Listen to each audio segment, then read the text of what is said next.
खुलुमबाय स्टुडियोआव आं उदांस्रि मुसाहारि हाजिपारा गामिनि बारग' फोरोंगिरि प्रफुल्ल ब्रह्म आरो बारग' गाहाय फोरोंगिरि सुकुमार नार्जारि बिथांमोना इउपिपिएल दोलोआव जयेन जाबाय।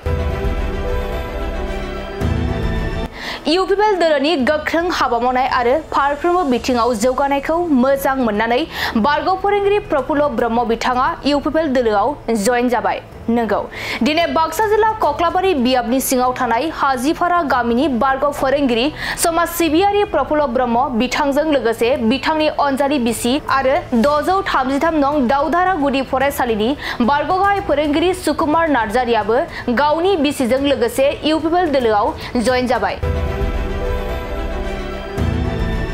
मख'नो गोनांदि गोलाव समनिफ्रायनो फोरोंगिरि हाबा मावनायजों लोगोसे समाजनि हाबा मावबोनाय प्रफुल्ल ब्रह्मआ राजखान्थि हान्जाफोरजों थाफानानै हाबा मावनो हायाखैमोन।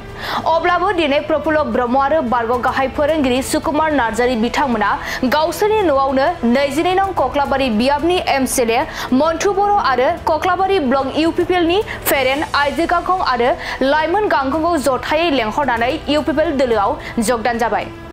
थारैनो गिबियावनो आं बिथांखौ जोंनि इउपिपिएल दोलोआव फरायनानै लानायजों लोगोसे दोलोनिफ्राय बा जोंनि कक्लाबारि ब्लकनिफ्राय गोजोननायखौ फोरमायदों। बिथाङा जोंनि साननाय हनाय आरो दोलोनि मांग्रां प्रमद बर' बिथांनि दैदेननाय इउपिपिएल दोलोखौ मोजां मोननानै जोंखौ मदद होफैनायनि थाखाय बिथांखौ आं साबायखर होदों। जों बयबो मिथिगौ जे आथिखालाव बिटिआरआव मांग्रां प्रमद बर' बिथांनि दैदेननाय इउपिपिएल सोरखारखौ गुबुन समस्थिफोरजों लोगोसे जोंनि समस्थियावबो गुबुन हारि माहारिनि सुबुंफोरा मदद होनो थाखाय आवगायबोदों आरो थारैनो बिथाङा बुंनाय बायदिनि मोनसे मोजां बाथ्रा बुंदों। बिथाङा थांनाय बाबेनलांनाय समाव अपोजिसन गैयामोनबाबो सिगांनि सरकार सालायनाया जोबोद आलाय सिलाय जादोंमोन होननानै बिथाङा बुंदों। अपोजिसन गैयैयाव मोजां सालायनो हानांगौमोन बे बाथ्राखौ बिथाङा बुंनो नागिरदों। जोंबो नुनो मोनो जे बै समाव बिथांमोननि सालायनाया आलाय सिलाय जादोंमोन। माखासे दाङाबाजिया जोंनि गेजेराव जादोंमोन। माखासे स्किम्सफोरखौ स्केम्स खालामनाया जोंनि बिटिआर बा बड'लेण्ड ओनसोलाव जादोंमोन। दा बिनिखायनो निस्सय बिथाङा बै समाव गावनि जिखिनि साननो हानाय गोहो बे गोहोजों मोनसे सानबाय थादोंमोनबो जानो हागौ जे बिथांमोननि सोलिनाया मोजां जायाखै बा सरकार सामलायनाया मोजां जायाखै। नाथाय आथिखालाव प्रमद बर' बिथांनि सरकारखौ मोजां मोननानै आरो निति आदर्शखौ मोजां मोननानै आरो बै समनि अपोजिसन गैयामोनबाबो बिथांमोना मोजां सामलायनो हायाखैखौ नुहुरनानै दिनै जोंनि सारि बोसोराव माने 4 दानाव प्रमद बर' बिथांनि सरकार सोलिनायखौ मोजां मोननानै बिथाङा जोंनि दोलोखौ हेफाजाब होनाया थारैनो बाख्नायथाव जादों। जों कक्लाबारि समस्ति हिसाबै बिथांखौ बरायनायजों लोगोसे थांनाय बैसागो दानाव जों 3 सुपानि रायजो राजाफोरखौ जोंजों लोगोसे जइन होदोंमोन आरो फैबाय थानाय समफ्राव गोबां सुपाफोरा बा गामिफ्रा जोंजों सावरायबाय थादों। जों खम समनि गेजेरावनो इउपिपिएल दोलोआव बिथांमोनखौ बरायनानै लागोन आरो आसा खालामो फैबाय थानाय समफ्राव जों सरकारजों लोगोसे रायजो राजाफोरखौ लानानै आरो गोदान जोंनि ओनसोलनि जिखिनि सानथौगिरि बिथांमोन दं जाय बिथांमोना रिटायारमेन्ट दं आरो रिटायारमेन्टनि अनगायैबो जाय बिथांमोना जोंनि दोलोखौ मोजां मोननानै फैनो थाखाय हांखुर जानानै दं बिथांमोनजों सावरायनायनि गेजेरजों समस्थिखौ रैखा खालामनायनि असिलाजों समस्थिखौ जौगाहोनायनि असिलाजों जों बिथांमोननि जिखिनि जोंखौ मदद होनो नागिरनाय बेखौ बरायनानै लागोन होननानै जों साननानै दंबाय दं।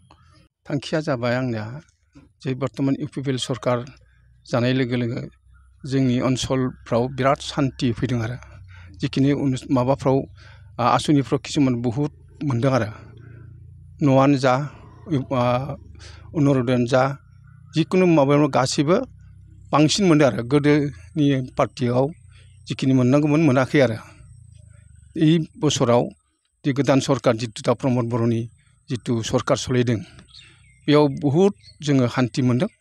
जेरावबो बेरायनो हादों खामानि दामानियावबो जोङो मबाइलफ्रावबो नुयो बहुद खामानिखौ मावगासिनो थायो। बेखौ जों नुदों आरो आं बेखौनो जोबोद साबजानाय मोनदों आरो बे सरकारखौनो आङो माने बे फैगौ बोसोरावबो बे सरकारखौनो आङो फैफिनथों होननानै आं हांख्रायहरदों आरो आं बुंनाया बेखिनियानो। आं थारमाने साख्रि दंमोन नालाय बे साख्रि थानाय समाव आङो खुनु राजनिति माबायाव जइन जाथ'वाखैमोन खिन्थु सानबाय थादोंमोन आं बबेबा मोनसे दोलोआव थागोन बे बाथ्राखौ। नाथाय दिनै साख्रि जोबनाय लोगो लोगो आङो एसे फ्रि जाबाय।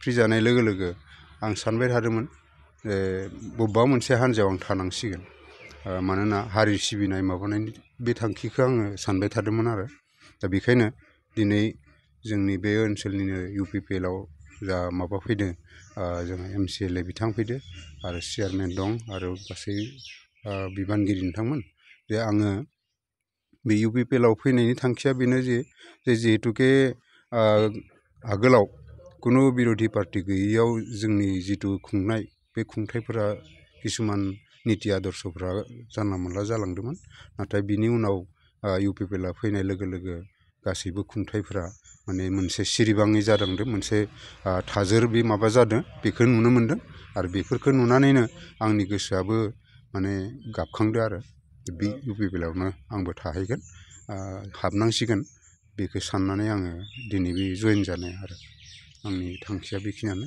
आरो जिहेतुके नीति आदर्शफोरा मोजाङैनो खामानिफोरबो सोलिगासिनो दङ गोबां खामानि जादों बेखौ नुनो मोन्दों दा बे बेलायाव जिहेतुके ओनसोल जौगानाय बायदिसिना अनुस्थान प्रतिष्ठान बेफोर जौगानायाव खामानि मावगासिनो दं नालाय आं बेफोरखौ नुनानै आंनि गोसोआबो माने UPPL फारसे बोलांदो आरो दा बेखायनो आं दिनै जइन लानाय जाबाय